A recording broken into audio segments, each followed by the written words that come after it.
les mitzvot et l'antidépresseur.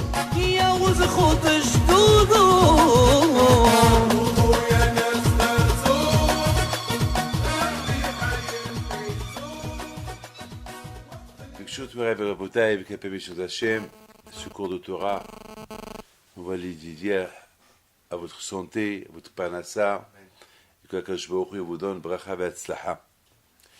Étant donné que nous sommes en plein fête de Hanouka, alors on se pose la question, c'est quoi Hanouka? Même la Gemara elle pose la question, Maï Hanouka? C'est quoi Hanouka? C'est une question que Harami me pose. C'est quoi vraiment Hanouka? Bon. Il faut savoir une chose, avant qu'on parle de Hanouka, on va essayer de parler un peu sur des choses qui sont extraordinaires. Esav qui était le frère de Yaakov Abinu. Esav, qu'il avait une grande émona en Dieu. Esav, qui était le fils de Abraham Yitzhak Abinu, le frère de Yaakov Abinu, et il était aussi le petit-fils de Abraham Abinu, petit-fils de Sarah, le fils de Rivka. Vous vous rendez compte quel zéchot avot elle avait, quel mérite des parents elle avait. Et bien sûr que Esav, il a reçu la même éducation comme Yaakov. Yaakov et Esav, ils sont deux frères. Les deux, ils ont reçu la même éducation parce qu'ils avaient une seule mère. Pas comme Ishmaël, que sa mère c'était Hagar et Sarah, elle était de côté. Donc il y a une grande différence entre Esav et Ishmaël. On voit que Ishmaël, à la fin, il a fait Teshuvah, une grande Teshuvah, en donnant priorité à Yitzhak d'aller en avance pour l'enterrement de son père, alors que Esav, on a vu que le contraire, lui qui était un grand rachat, il est parti avant Yaakov. Ça veut dire que c'est lui qui a mené le cortège de son père Yitzhak. Regardez, imaginez-vous. Moi j'imagine un rachat avec les cheveux longs, avec un cigare à la main, en train de mener le cortège de son père, habillé comme un clown, et Yaakov Abinu alayhi shalom derrière lui. Et qu'imaginez-vous. Alors, la question se pose, qu'est-ce qui s'est passé exactement dans la tête de Esav? À tel point que la Gemara dit, que la Torah dit, qu'Akadosh Baruch Hu déteste Esav, chose qu'on n'a jamais vue. On n'a jamais vu qu'Akadosh Baruch Hu, il dit je déteste tel. Akadosh Baruch Hu toujours, il donne une chance à quelqu'un. Akadosh Baruch Hu, même un rachat, il lui donne sa chance. Il lui donne sa chance. Peut-être un jour il va faire des choses. Donc, Esav, Akadosh, c'est écrit, mamash. Esav, il a décidé. Alors, on ne peut pas dire que Yaakov, que Esav n'a pas reçu d'éducation, mais malgré tout, Hachamim me disent que c'est un peu de la faute de Yitzhak. Il n'a pas éduqué Esav de la même éducation qu'il a donnée à Yaakov. Et on va expliquer comment est-ce possible que Yitzhak Abinu, quoi, il ne va pas éduquer Esav comme Yaakov. Bien sûr, la même éducation que Yaakov il a eu, Esav aussi il a eu. Bon, après, les deux chemins ils se sont divisés. Avec Delo Aneharim. Leurs deux chemins ils sont divisés. Mais quand même si les chemins ils se divisent, à devenir de telle manière qu'il était un rachat, qui croyait même pas en. Il croyait que dans les bénédictions de Dieu. Mais il ne croyait pas en Dieu. Je dis croire en Dieu, c'est-à-dire, si tu crois en Dieu, eh bien, il faut faire ce qu'il te dit de faire. C'est pas croire en Dieu et faire ce que tu veux faire. Ça ne marche pas. Si tu aimes ta femme, tu ne veux pas le tromper. Tu ne veux pas dire tu es ma femme, je t'adore, je t'aime, voilà une bague, l'alliance de mariage, et tu vas la tromper avec d'autres. Ça ne marche pas. C'est pas logique, c'est pas normal. C'est pas normal. On peut pas, c'est une chose qui est incompréhensible. Tu ne peux pas dire. Alors, Esav d'un côté, il croit dans les bénédictions, il croit beaucoup dans les bénédictions. D'ailleurs, il a poussé des cris énormes lorsqu'il a entendu que Yaakov a pris les bénédictions à sa place. Il a crié. Mais d'autre côté, il ne croit pas en Dieu. C'est-à-dire, croire donne-moi, mais je ne donne rien. Voilà, tu me donnes, moi je ne donne rien. Alors, c'est quelque chose qui est. Donc ne me dites pas que Yitzhak Abinu, il n'a pas éduqué Esav. Bien sûr qu'il a éduqué Esav. Mais alors, c'est extraordinaire. Bien sûr qu'il a éduqué. Mais malgré tout, Hachamim, ils disent il n'a pas éduqué comme qu'il le faut. La preuve, voilà, il est sorti, il était rachat. Maintenant, la question elle se pose, comment Esav est resté rachat? Comment Esav est resté rachat? Vous savez, mes amis, Je voudrais vous dire quelque chose d'extraordinaire. Vous vous rendez pas compte que de Esav, ils sont sortis des tzadikim. Même de Amalek. Même de Amalek, ils sont sortis des tzadikim qui ont étudié la Torah à Bnei Brak. La Gemara dit. Même de Haman. Haman qui était goy, Haman qui a voulu exterminer tous les juifs. De Haman, ils sont sortis des tzadikim qui ont étudié la Torah à Bnei Brak. Vous vous rendez compte? C'est inimaginable. C'est inimaginable, c'est inimaginable, inimaginable. Ça veut dire que, finalement, que de Esav, ils sont sortis de Tzadikim. De Esav, il est sorti Ankelos. De Esav, ils sont sortis des Tannaïm, des grands Tzadikim. Ils sont sortis de Esav. Mais on n'a pas vu d'Ishmaël, ils sont sortis de Tzadikim. Alors, on voit ici, il y a quelque chose. Alors, je me pose la question, pourquoi de Esav, ils sont sortis de Tzadikim? Vous savez pourquoi? Parce que, quand même, Esav, il a eu ce côté bon en lui. Il n'était pas hypocrite. Esav, il était rachat. Il a montré qu'il est rachat. Il n'avait pas honte. Même qu'il venait chez son père et disait à son père, Zamak, et posait des questions sur la Torah et tout, mais tout le monde savait que Esav, c'était rachat. Tout le monde savait. C'est que Esav, Ish Sadeh. Tout le monde sait que Esav, si tu veux le trouver, tu ne le trouves pas à la yeshiva. Tu ne vas pas le trouver à la synagogue. Tu ne vas pas le trouver en train de discuter Torah. Tu vas le trouver en train de faire la chasse, ou de tuer, ou de voler. Tout le monde le sait. Ne me dites pas que Yitzhak ne le savait pas. Tout le monde le sait. C'est la raison pourquoi Rivka, elle a aimé Yaakov, elle n'a pas aimé Esav. D'ailleurs, la Gemara dit que Rivka, elle est morte. La Torah, elle a caché. Ils ont enterré Rivka en cachette. Ils l'ont enterré en cachette. Pourquoi ils l'ont enterré en cachette? Pour ne pas que les gens l'insultent. Pour ne pas que les gens disent, ah, c'est celle-là, c'est la mère de ce rachat qu'elle a mis au monde. Pour ne pas qu'on lui fait des visions.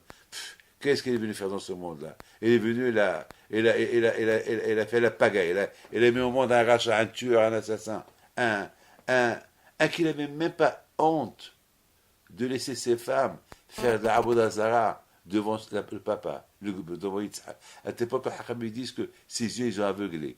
Il est devenu aveugle, Yitzhak, par rapport à la fumée de la Avodah Zara qui faisaient les femmes de Esav. Vous vous rendez compte? Vous vous rendez compte? Et c'est écrit, il ne pouvait pas arriver qu'à Yitzhak les supporter. Et qu'est-ce qu'on fasse? Qu'est-ce qu'il fasse? Donc, moi, Esav, quelque part, il n'est pas pour. Vous savez, les Hachamim disent, il déteste l'hypocrite. Au moins, Esav, il n'a pas eu honte. Il n'était pas hypocrite. D'ailleurs, même lorsque son père est mort, il a pris le cortège. Il était le premier à aller. Il a dit à Yaakov, hey, tu m'as volé ma Bechora, le droit de naître, ben c'est moi toujours le Bechor. Je ne suis pas d'accord. En général, qui met le cortège? Le grand, ou le tzaddik. Là, c'est Esav qui met le cortège. C'est lui qui va en premier. C'est lui qui va en premier, il n'a pas honte, il n'a pas peur. Au moins, il montre à tout le monde. Vous imaginez tous les élèves de Yitzhak Abinu, tous les milliers d'élèves, les tzaddikim de Yaakov Abinu. Parce que la Gemara dit que Yitzhak et Yaakov, ils ont fait des convertis. Ils ont converti des millions peut-être. Vous imaginez quel lévaïa ils ont fait à Yitzhak Abinu? Et qui menait le cortège? Il a fait le Hesped. Esav. Je suis très curieux de savoir ce qu'il a dit. Qu'est-ce qu'il va dire? Ça veut dire que, voilà, je suis ce que je suis.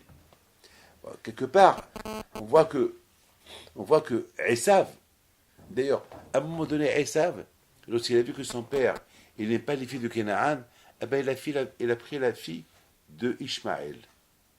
Ben, on peut dire que la fille d'Ishmaël, c'est une tzadékette, quand même. Pourquoi? Parce que Ishmaël a fait Teshuvah, et à la mort d'Abraham, il a fait Teshuvah, et Esav, il a pris sa fille. À tel point que la Gemara dit, il a pris la fille d'Ishmaël qui s'appelle Mahlat. La Gemara dit, c'est quoi Mahlat? La Gemara répond, Mahlat, du verbe pardon. C'est-à-dire que lorsqu'un homme il se marie, le bon Dieu lui pardonne ses fautes. Ça veut dire, pour que Hachem lui pardonne les fautes de Esav, c'est qu'il est marié de tzadékette, qui s'appelle Mahlat. Et tellement que Esav était rachat, il a rendu Mahlat sa femme rachat comme lui. C'est-à-dire, voilà, Esav, c'est Esav. Esav, il ne change pas. C'est la raison pourquoi Esav, Akadosh Baruch Hu le déteste. Mais de l'autre côté, il y a le côté positif et le côté shvah. Shvah, ça veut dire un compliment à Esav. C'est quoi le côté compliment à lui? Il respecte son père. Et de l'autre côté, il n'est pas hypocrite. Il n'est pas hypocrite. Moi, voilà, je suis ce que je suis. Malheureusement, il y a des gens qui sont hypocrites. Il y a des gens qui ils ont une barbe, ils ont les péotes, ils ont le chapeau, la kippa, et en cachette, ils font des bêtises. Ça, c'est mieux. C'était quoi le compliment des Shvatim? La Torah dit que les Shvatim, ils détestaient Youssef. La Torah dit que c'est pas d'un côté il le déteste, et de l'autre côté ils sont hypocrites avec lui. Le Sylvain est passé, ils lui disent bonjour. Non, même bonjour, ils ne lui disaient pas. Et ça, c'est un compliment parce qu'en général, il y a beaucoup de gens qui te montrent qu'ils t'aiment, mais ils ne t'aiment pas. Ils te disent bonjour et derrière toi, ils te poignardent. Non, si je t'aime pas, je t'aime pas. Si je t'aime, je t'aime. Mais si je t'aime pas, pourquoi tu veux que je te montre que je t'aime et je t'aime pas? Moi, en général, lorsque je suis en fâché avec quelqu'un, je l'évite. Je l'évite. Et si je suis en face de lui, je ne lui parle pas. C'est pas parce que je suis hypocrite. Pourquoi voulez-vous que j'ai fait le grand sourire alors que je ne peux pas le supporter? Et ça, c'est un compliment. Le contraire, il faut être comme ça que de montrer à quelqu'un que tu l'aimes et tu ne l'aimes pas. Ça, Hachem, il n'aime pas. Quelqu'un qui montre qu'il est tzaddik, il est rachat chez lui. Quelqu'un qui attend pour aller en Chine, pour faire des bêtises là-bas, et chez lui, il a la kippa. Et personne, tout le monde ne prend pas un garçon sérieux. Et beaucoup de fois, malheureusement aujourd'hui, c'est dur aujourd'hui d'être sérieux. Très très dur. Surtout aujourd'hui avec la nouvelle technologie qu'il y a aujourd'hui, avec les iPhones, téléphones, iPads, tout ça, c'est dur d'être un bon juif. Si on ne fait pas attention à ce qu'on voit dans ces outils-là. Si on ne fait pas attention. Moi d'ailleurs, je ne veux pas les avoir, je ne veux même pas avoir accès à eux. Parce que je me connais. J'ai peur que je tombe. J'ai peur que je tombe sur une photo qu'il ne faut pas que je vois. J'ai peur. Je ne peux pas. Je me vois pas. Je ne peux pas imaginer qu'un vrai tzaddik, un vrai tzaddik, il va avoir ce marchir, ce truc-là entre ses mains. Je ne pense pas. Je ne pense pas. C'est impossible. Sauf s'il ferme ses yeux. S'il ferme ses yeux, il n'a pas besoin de. Il n'a rien à voir, donc il n'a pas besoin de l'avoir. Alors déjà, dans la rue, on doit faire attention, qu'est-ce qu'on voit, qu'est-ce qu'on ne voit pas. Alors si tu as ce marché-là, si tu as avec ces instruments, où il y a là-bas tout, il y a là-bas toute la saleté du monde là, alors Hachem Yishmor, c'est fini. Il y avait quelqu'un en plein prière, je l'ai vu en train de. J'ai vu qu'il n'était pas dans la prière. Et je l'ai appelé. Il a commencé à pleurer. Il dit, je suis en train de penser ce que j'ai vu hier dans l'iPad. J'étais en train de je regrette. C'est la première fois que j'ai vu ce qu'il ne faut pas voir. Et pourquoi j'ai fait ça? Voilà, malheureusement, c'est ça. Donc, moi, je pense que Esav, le compliment que nous avons pour Esav, moi, il n'était pas hypocrite. J'ai vu dans un livre qui dit, il était Ish Sadeh. C'est quoi Ish Sadeh? Un homme d'heureux. Soi-disant, lui, Zamak, il veut ressembler à son père. Pourquoi pas son père? Il faisait toujours la prière dans la rue. Mais Esav, c'est pas quelqu'un qui faisait la prière dans la rue, c'est un homme de la rue. L'autre sens de son père. Un homme de la rue. Un homme qui est attaché à la rue. Mais au moins, il le montre à tout le monde. Zamak, le jour que son père est mort, il n'a pas Zamak mis une kippa sur la tête et arranger sa barbe et mettre le geitel, et mettre le streimel. Non, il est resté avec les cheveux longs, comme un beatnik, il est resté comme un hippie. Moi, toujours, j'imagine Esav comme un hippie. Je sais pas, avec une barbe, je sais pas moi, comme un pirate, je sais pas comment je l'imagine. J'imagine comme ça, moi. Il n'a pas eu honte. Il n'a pas eu honte. C'est ça le problème. C'est pour ça, au moins, par rapport à ce côté positif qu'il avait, Esav, il avait des étincelles saintes. Et par rapport à l'amour qu'il avait à la prière de son père, quand même, on voit qu'il dépendait de son père. Donc, il avait un côté positif en lui. pas tout négatif. Alors, de ce côté positif qu'il a eu, quand même, c'est des bonnes midotes, quand même. Et ne pas être hypocrite, même dans le mal. C'est important, ça. Être, vouloir les brachot de son père, c'est important. Mais d'autre côté, on voit que, malheureusement, il était rachat. Notre question, elle reste toujours, pourquoi il était rachat? Eh bien, justement, c'est pour ça qu'il y a Yitzhak, il aimait. Pourquoi Yitzhak, il aimait? Yitzhak, il aimait, il disait Yitzhak, que le fait qu'il a ces côtés-là, il a quelques côtés positifs en lui, peut-être un jour il peut changer. Il se donnait toujours un espoir. Mais le fait que Esav, il voulait toujours être un que. Il veut ressembler à son père, mais à sa façon. Il veut ressembler à son père à sa façon. Le fait qu'il voulait ressembler à son père qu'à sa façon, malheureusement, il est resté comme qu'il est resté. C'est un grand travail, mon fils. C'est un grand travail. Ne croyez pas que c'est facile. La Bémet, hein. Bémet. C'est bien. Ishmaël, on a vu Ishmaël qui a fait une grande échouva. Il est devenu tzaddik. Il est mort tzaddik. Mais de ses descendants, on n'a pas vu des tzaddikim qui sont sortis. Des grands tzaddikim qui se sont convertis au judaïsme. On n'a pas vu. On n'a pas vu. Mais par contre, il y a beaucoup des tzaddikim chez nous qui portent le nom d'Ishmaël. Rabbi Ishmaël Kohen Gadol. Ben, ça veut dire que Ishmaël était un grand tzaddik quand même. Mais de ses descendants, on n'a pas vu des tzaddikim qui sont connus comme Esav, que de Esav ils sont sortis des grands tzaddikim, des Tanaïm, des prophètes ils sont sortis. Obadiah c'était un prophète. Obadiah le prophète, c'est le petit-fils de Esav. Obadiah le prophète. C'est de la folie, c'est de la folie, c'est inimaginable. Pourquoi? Parce que de l'autre côté, on a vu Ishmaël, que lorsque Abraham est mort, il a fait kavod à Yitzhak. Il dit Yitzhak, c'est toi qui mets le cortège. Donc ça veut dire qu'il était un grand tzaddik. Il était un grand tzaddik. Mais on n'a pas vu les tzaddikim qui sont sortis de lui. Mais de l'autre côté, on a vu de chez Esav des grands tzaddikim qui sont sortis de lui.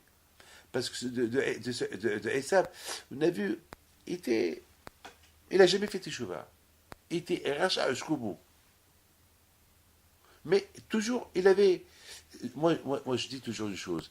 Des mauvaises choses, on apprend des bonnes choses. C'est quoi des mauvaises choses, on apprend des bonnes choses? De quelqu'un qui est mauvais, j'apprends, il ne faut pas que je suis comme lui. Vous avez compris? Mais tu ne peux pas dire de quelqu'un qui est sadique, tu dis, eh ben moi je vais être le contraire de lui. Ça ne marche pas. Vous comprenez? Ça ne marche pas. Contraire. Un sadique, tu ne peux qu'apprendre de lui. Tu ne peux pas dire, non, je vais faire le contraire de lui. Mais d'un rachat, on peut apprendre. Je ne vais pas être. Voilà. J'apprends de lui. Il ne faut pas que je suis comme lui. Il ne faut pas. Il ne faut pas que je suis comme lui. Rabotai, je voudrais vous dire quelque chose. Ressembler à un tzaddik, c'est pas Purim, c'est pas déguisement. Jamais que je vais ressembler au tzaddik. Tu ressembles à un tzaddik, c'est un travail à faire. Mais non, on n'a pas compris exactement. Qu'est-ce qui s'est passé dans la tête de Esav? Écoute-moi. C'est quoi un film? Vous savez, il y a un film qui est sorti. Il y a des acteurs, ils ont tourné la Bible. Les 10 commandements. Des acteurs qui se passent par Moshe Rabbeinu. Des acteurs. Mais cet acteur-là, est-ce qu'il est Moshe Rabbeinu? C'est l'acteur. Voilà, il acte. Il fait l'acteur. Et il représente Zamak dans le film Moshe Rabbeinu. Et après, il fait ce qu'il veut. Être tzaddik, c'est pas du cinéma. Tu ne fais pas de l'acteur.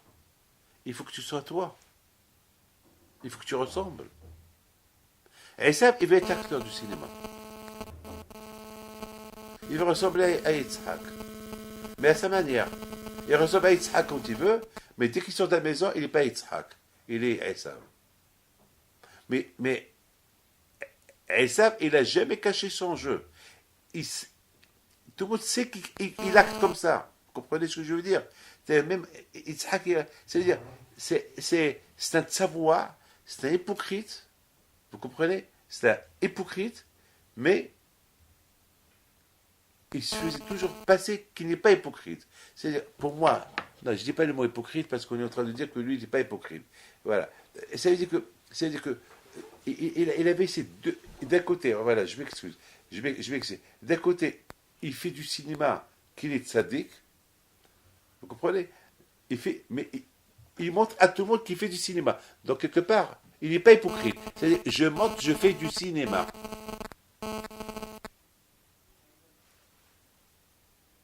C'est ça le shvah de. Mais on n'a pas toujours donné la réponse. Pourquoi Esav, il est resté Esav? Pourquoi il doit faire le cinéma? Très bien, tu as un compliment, tu n'es pas hypocrite. Mais pourquoi tu n'es pas hypocrite? Pourquoi tu fais. Pourquoi tu fais. Alors, fais du bon cinéma. C'est quoi l'effet du bon cinéma? Sois toi, mais dans le bon sens. Comme Yaakov. Sois toi. Pour ça, mes enfants, je voudrais vous raconter une histoire. Une super histoire, une belle histoire qui s'est passée lorsque Titus, il a voulu détruire le Beth Amikdash. Il arrive, pendant 8 jours, ils ont fait pagaille en Israël, tué, violé, les Romains ils sont... Et voilà, le 9 Tisha B'Av est arrivé. Le fameux 9 Av. Tout le monde a encerclé le Beth Amikdash.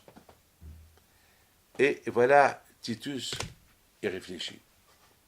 Il a peur de brûler le temple, parce qu'il voulait brûler le temple. Il a dit, si je brûle le temple, le bon Dieu, parce que le Dieu des Juifs, c'est un Dieu, il va me punir. Comme qu'il a fait à Paro, comme qu'il a fait celui-là, comme qu'il a fait à Nebuchadnezzar, quand même, ils savent, attends, on ne joue pas avec les Juifs. Quand même, c'est Israël, c'est le temple, brûler le temple, c'est une responsabilité. Ils savent ils connaissent l'histoire des Grecs, ils connaissent l'histoire d'Antiochos, ils connaissent, ça veut dire l'histoire, elle est là. Ils connaissent bien l'histoire. Il y avait des écrivains à l'époque, que Yehuda Maccavé avec 5 frères, ils ont fait ravage. Il y a des choses qui... à la fin, il fait une annonce. Il dit, est-ce qu'il y a ici parmi vous les Juifs, un Juif qui peut rentrer et profaner le temple? Et celui qui profane le temple, eh ben, tout ce qu'il veut, il peut le prendre. Vous savez, à l'époque, il n'y avait pas des banques. À l'époque, celui qui avait de l'argent ou de l'or à garder, il y avait un endroit au Beth Amikdash où tout le monde stockait leur argent. Qui va voler au Beth Amikdash? Personne. Et celui qui profane le temple, il deviendra un citoyen romain, il va faire membre du Sénat romain, il va faire membre de la société romaine, il aura une belle villa, il aura des femmes, il aura à la romaine. Il ira passer quelques vacances à Pompée, et il ira à Capri. Voilà. Alors qui? Il y a un juif qui s'appelle Youssef Mishita. Ce juif-là, il est athée, il arrive, sans qu'il passe en rien. Il dit, moi je m'appelle Youssef. Je suis un juif révolutionnaire, qui n'est pas croyant. Voilà. Je rentre. Je prends ce que je veux, vous avez dit, et plus ma récompense. Citoyen romain, et devenir membre du Sénat, et etc. Oui, et en plus, si Dieu lui dit, et lorsqu'on rentre à Rome, tu seras à mes côtés. Tout le monde va voir comment tu as défié ta propre maison, le Beth Amikdash. Voilà. Youssef Mishita, il rentre, il se balade, il se promène, 1 heure, 2 heures, 3 heures, 4 heures, 5 heures, et le monsieur, il sort pas. Alors, Titus, il se pose la question, qu'est-ce qui se passe? Qu'est-ce qu'il y a? Qu'est-ce qui se passe là-bas? Et voilà, Rabotaï, quelques heures plus tard, il sort avec une menorah. La menorah du Beth Amikdash. Titus lui dit, c'est quoi ça? Mais là, vous avez dit que je rentre, je profane, et je prends ce que je veux. Voilà, j'ai pris la menorah. Il dit, mais ça, c'est le symbole de Rome, ça. C'est avec ça que je vais rentrer à Rome. pour montrer à Rome que j'ai détruit le temple. Parce que la menorah, elle représente toute une histoire. La lumière juive, la Torah, le miracle de Hanouka. Il connaît l'histoire, Titus. Il connaît, Titus, l'histoire. Le miracle la bougie de Hanouka qui reste allumée pendant une semaine. Et jusqu'à maintenant, on fait Hanouka. Il se rappelle. Il se rappelle que les Juifs sont attachés à ça. Non, moi, je vais détacher le judaïsme de la menorah. Ça, tu ne le prends pas. Et il dit, ben non, alors tu rentres encore une fois, tu prends ce que tu veux. Non. J'ai déjà fait assez de fautes dans ma vie. J'ai des rachats athées dans ma vie. Est-ce que c'est maintenant que je vais encore refauter? Si tu te dis, attention, garde-toi. Si tu rentres pas, tu ne déposes pas la menorah, on va te casser les côtes. On va te tuer à petit feu. On va te couper les doigts. On va te couper ta langue. On va te couper tes oreilles. Il dit, fais ce que vous voulez de moi. J'ai déjà assez fauté de ma vie. Je ne vais pas refauter une fois. Et Titus est dans l'ordre qu'on commence à lui couper les doigts. Et pour chaque doigt qu'on lui coupait, il criait, Hachem, que ce doigt qui a été coupé, que ce soit un pardon pour moi. Et on coupe le deuxième doigt, il crie, il dit Hachem, pardonne-moi. Jusqu'à la fin, ils ont coupé la tête. Ils l'ont tué. Une fois qu'ils l'ont tué, une voix du ciel qui sort et qui dit Yosef Mishita, tu as Helek l'Olam Haba. Tu as Helek l'Olam Haba. Tu es au paradis. Ah, maintenant la question se pose. Qu'est-ce qui s'est passé avant et qu'est-ce qui s'est passé après? Qu'est-ce qui s'est passé? Il est rentré athée et il sort chassid. Il sort sadique. Et en plus, il donne sa vie pour le bon Dieu. Il meurt pour le Kiddush Hashem. Qu'est-ce qui s'est passé? Qu'est-ce qui s'est passé? C'est quoi Hanouka? Hanouka, c'est la menorah. C'est quoi la menorah? La menorah, c'est lorsqu'on allume la menorah, Ma'alil Bakodesh. On allume une par une. La première, la deuxième, la troisième, la quatrième. Pourquoi? Ils disent, Ma'alil Bakodesh. Ça veut dire que chaque jour, on progresse. Devenir juif comme maigrir. Vous n'avez pas maigri d'un seul coup. Vous avez perdu quelques dizaines de kilos. Ça a pris du temps. C'est pas en un jour. Ça a pris du temps. Voilà. Et on peut faire à mesure du temps. Et voilà, tu deviens un beau garçon. Et voilà, tu es devenu bien. Et c'est comme ça. Ma'ali Bakodesh. Vous comprenez? Pour être un bon juif dans la Torah, petit à petit. Il faut venir étudier une fois. 5 minutes, 10 minutes, 15 minutes. Il y a une femme qui était fâchée avec son mari. Et mais Hachem, il s'est passé que sa voiture est tombée en panne. Entre-temps que le garagiste est en train de la réparer, c'était la fête de Hanouka. Alors elle dit, bon, elle voit une synagogue en face, Hachem, il programme des programmes. Qu'est-ce qu'elle fait? Elle rentre à la synagogue. Elle dit, tiens, je vais faire là-bas, c'est l'heure de la nuit de Hanouka, je vais voir les gens en train de Hanouka. Et là-bas, le rabbin, il a parlé, il dit, le Hanouka, c'est le symbole de la paix. La lumière à la maison. La paix à la maison entre l'homme et la mari, que l'homme et la mari doivent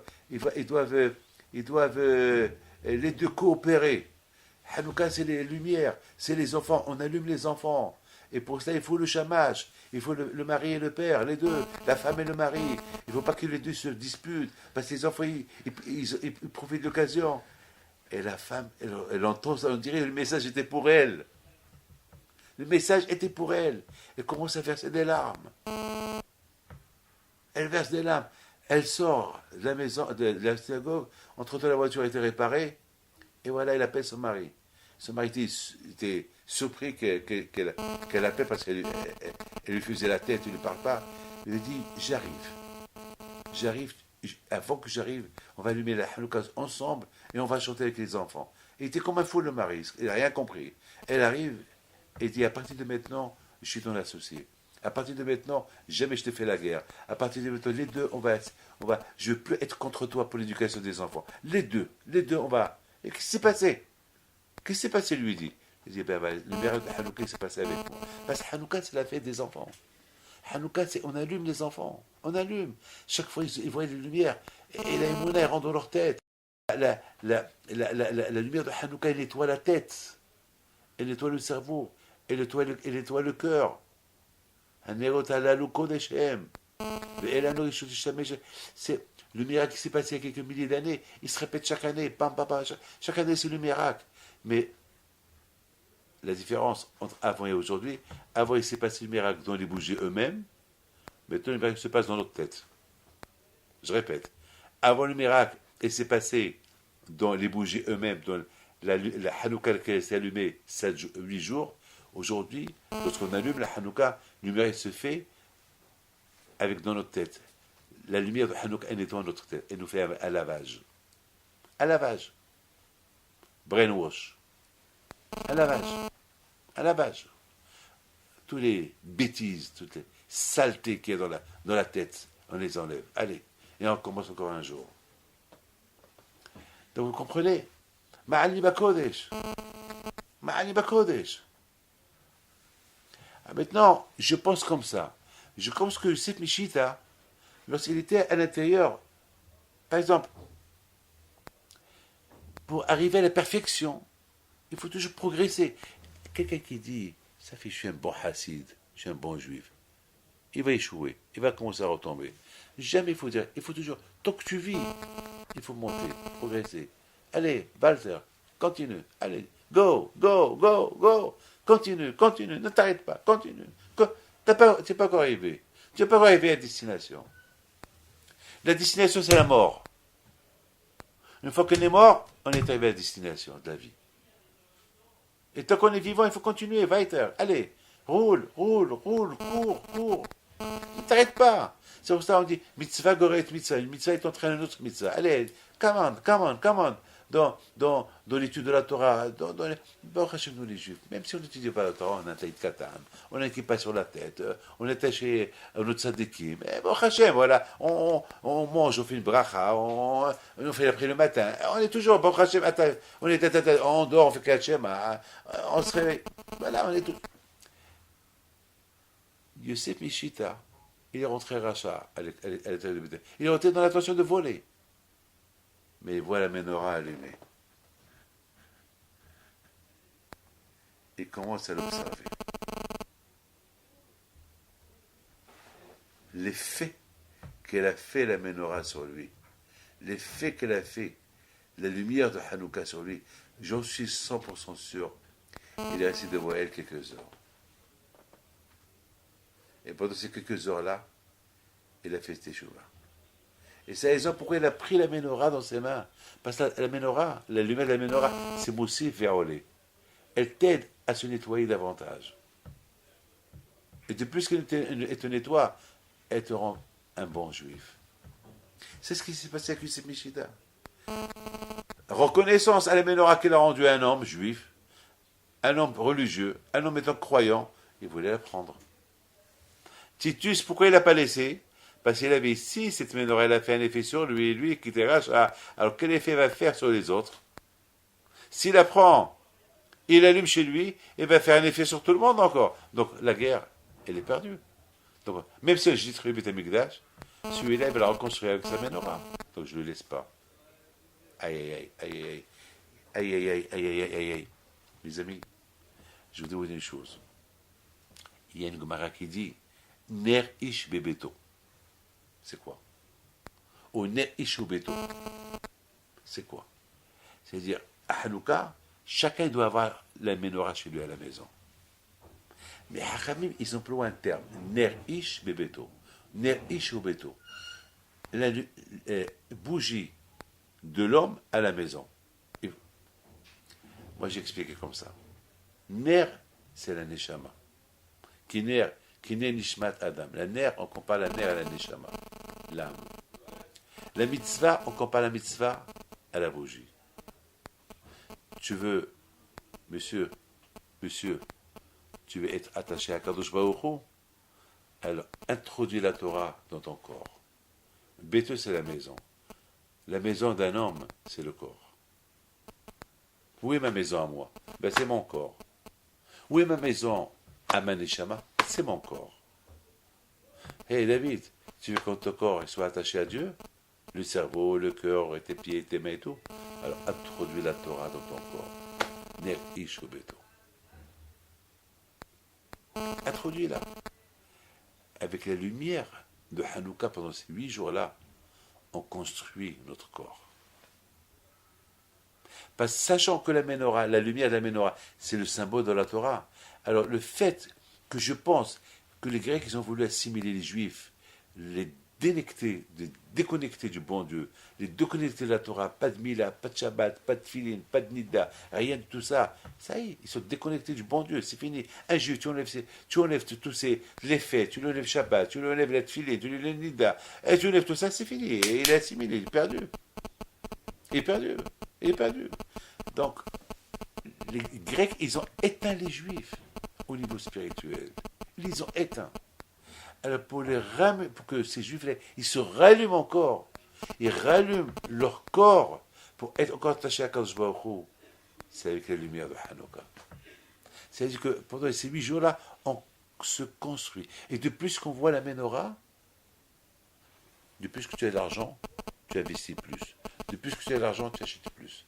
De plus que tu vois la lumière de Hanouka et tu es connecté pendant ces 8 jours à la lumière de Hanouka, tu construis plus ton corps au niveau spirituel. Ça veut dire Moussif veoler. C'est ça. C'est pour ça qu'on dit Moussifine. On ajoute chaque jour. Pendant Hanouka, toujours, tu ajoutes. Et de plus la bouteille que tu ajoutes, de plus tu montes. Mais ta construction de la maison, de ton corps, il n'est pas fini. Après Hanouka, tu continues tout seul. Parce que la chaleur de Hanouka, il reste. Il n'y a pas de lumière, mais la lumière, ils sont ton corps déjà. Ton corps est devenu une flamme. Ton corps est devenu une flamme. Vous voyez pas cette équipe, c'est comme une flamme. Comment ils servent le bon Dieu. Regardez le rabbi de Lubavitch. Est-ce qu'il dormait? Je ne comprends pas comment il a fait tout ce qu'il a fait. Rabbi Pinto, Parachimto, Rabbi Akobessa, tous ces grands. Le gars de Vilna, il dormait que 2 heures. Même ces 2 heures, c'est. Mais comment? C'était comme des flammes. C'était rapide. Ils servaient le bon Dieu comme un Esh. Ils sentaient vite le Yitzhak à venir. Je vous pose une belle question. Moshe Rabbeinu voulait. Le sachet, il a dit Moshe Rabbeinu fait la menorah. Il n'a pas réussi à la faire. Il n'a pas réussi. Alors Hachem lui a dit, tu sais quoi? Prends l'or, jette-le, et elle va se faire d'elle-même. Alors je me suis posé la question.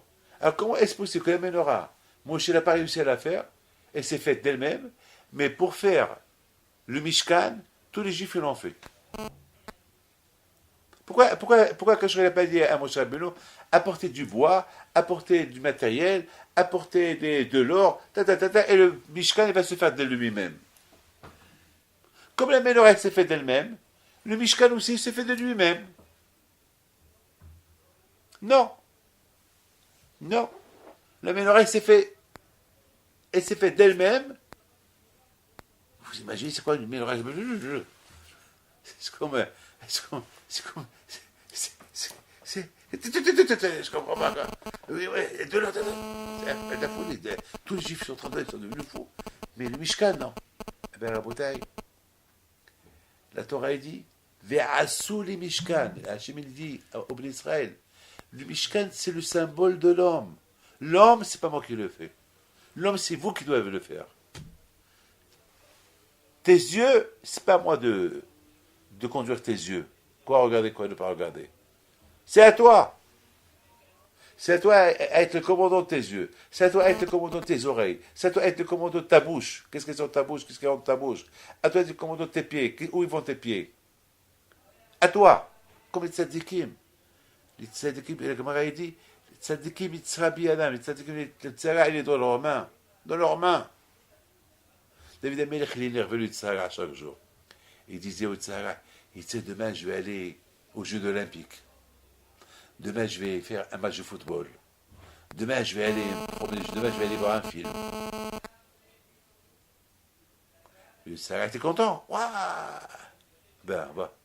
Et le lendemain, David Ameller, il va au Beth Midrash. Il va aller à Yeshiva. Il va à la synagogue. Hishafti derachai. Va à Shiva Ragalei Edotecha. Il était maître de son corps. C'est la raison pourquoi quand je l'ai dit, étant donné que Mishkan, c'est le symbole du corps, alors à vous de faire votre corps. Mais étant donné que la menorah, elle représente la Neshama c'est Hachem qui l'a fait. C'est pour ça que Moshe Rabbeinu a dit, comment je vais faire la Neshama? La Neshama, elle fait partie de Dieu. La Neshama, c'est une unité divine. Comment je peux la faire? Quand je lui ai dit, d'accord. Alors, la Neshama, c'est moi qui la donne, mais le corps, c'est moi qui le donne. Le corps aussi, c'est le bon qui le donne, le corps. Mais le corps, c'est à toi de décider qu'est-ce que tu veux. Est-ce que tu veux ton corps ou tu veux un corps de la Torah? Qu'est-ce que tu veux? Qu'est-ce que tu veux? Tu veux un corps qui boit, qui fume, qui se drogue, les femmes, les cinémas, des bêtises. C'est ça le corps que tu veux? Ou tu veux un corps avec une neshama, un corps de Torah? La façon, mes amis, que le corps, il progresse, la neshama, elle progresse avec lui. Après 120 ans, si Dieu veut, la neshama, elle est belle. Elle n'est pas de la même façon comme elle est venue. Elle est venue d'une manière, elle retourne d'une autre manière. La Torah, c'est le feu. Vous avez mis la menorah? C'est le feu. C'est le feu, c'est la Torah. Le feu, la Torah. Avec la Torah, tu obéis à la neshama. Tu allumes le feu avec l'huile. L'huile, c'est la neshama. La neshama, elle est allumée qu'avec la Torah. Et ensemble, ils allument le corps. Waouh! Le corps qui bouge pour Akadosh Baruch Hu. De plus que l'homme il étudie la Torah, il moussive, il l'omède, il progresse, il progresse, il progresse. Alors sa neshama devient plus importante. Après, on dit Baruch ata beboecha ou Baruch ata betzedecha. Lorsque la neshama vient dans ce monde-là, elle vient tzaddik. Et tzaddikette, elle est propre. Il faut lui rendre à Akadosh Baruch Hu propre. Béni sois-tu dans ce monde-là. Il faut que la neshama elle aura le mérite qu'on va l'accueillir après. Béni sois-tu chez toi. Welcome home. Welcome. Bienvenue chez toi. Mais elle vient en beauté. En beauté. En beauté. Lorsqu'elle retourne. Et je termine. Avec une seule chose que je vais vous dire. Une seule chose que je vais vous dire. Vous savez qu'il y avait un rabbin. Ce rabbin il est parti visiter à Rome. Il prend un taxi. Il va, comment ça s'appelle, il lui dit, je vais aller visiter l'arc de Titus, l'arc de triomphe. Je l'ai déjà raconté une fois. Et voilà, il arrive, et il dit au taxi driver, il lui dit, tu sais, toi tu attends, tu me ramènes après à l'aéroport. Il lui dit, quoi, tu es venu que pour ça, pour voir l'arc? Il lui dit, je suis venu que pour ça. Ah, le taxi driver, il attend 1 heure, 2 heures. Il lui dit, ah, hey. Il dit, mais je dis que je te paye ta journée, tu restes. Entre les bus qui arrivent, les Japonais, les Chinois, les Romains, tout le monde qui vient visiter l'arc de Titus, papa, il se fait des photos. Après quelques minutes, tout le monde s'en va. Et le rabbin, il tourne autour. Il regarde la menorah. Parce que c'est sculpté. L'arc de Titus, elle est sculptée. Vous allez voir là-bas, les menorahs qu'elle est sur les épaules des Juifs. Et à un moment donné, le rabbin, il dit au driver, maintenant, back to the airport. Allez, on retourne à l'aéroport. Il lui dit, écoute-moi, ne me paye pas. J'en souffre. Je suis malheureux. Maintenant, le taxi driver, tu m'as tué. Je vais faire une déprime. Je vais me suicider. Il dit, qu'est-ce que tu as, le rabbin, qu'est-ce que tu as?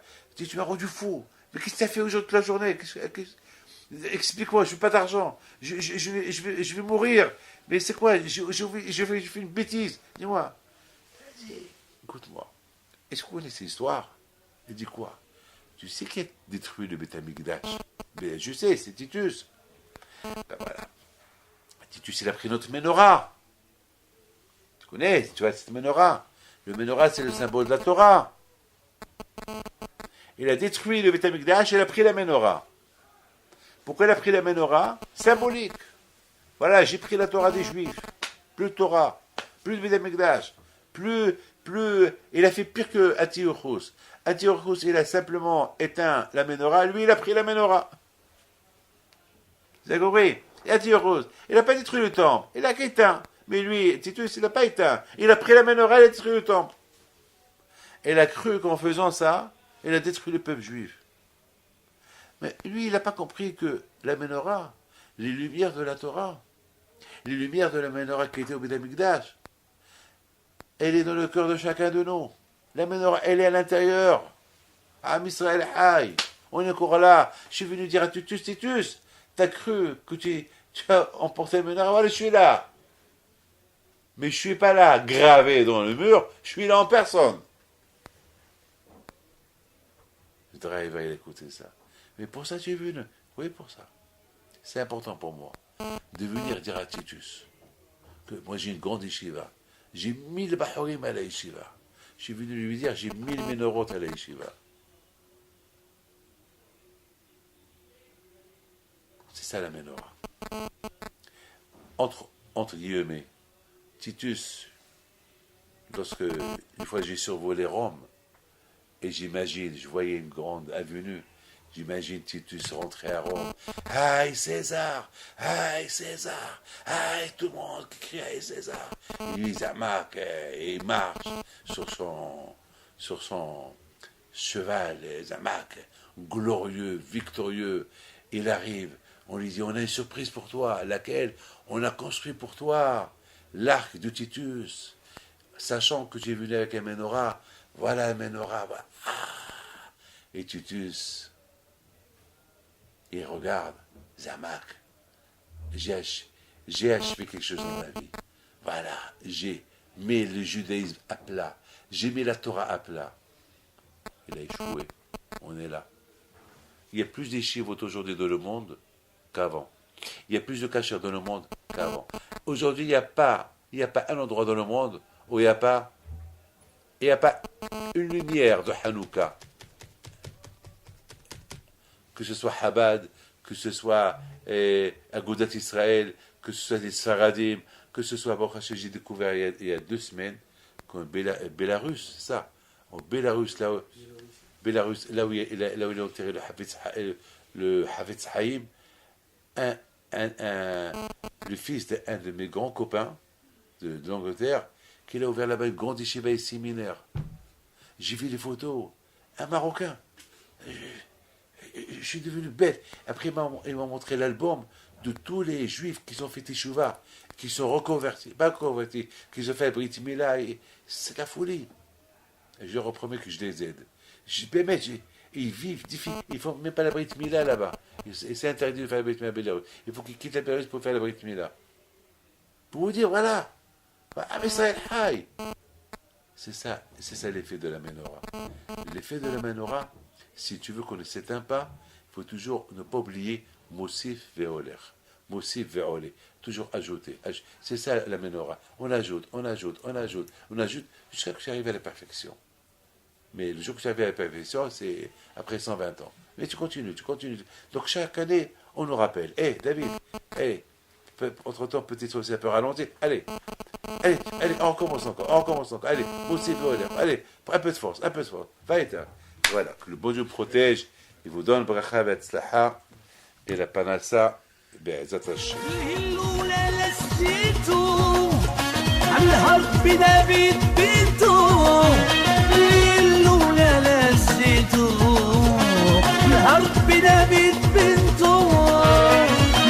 العيالات صغرتو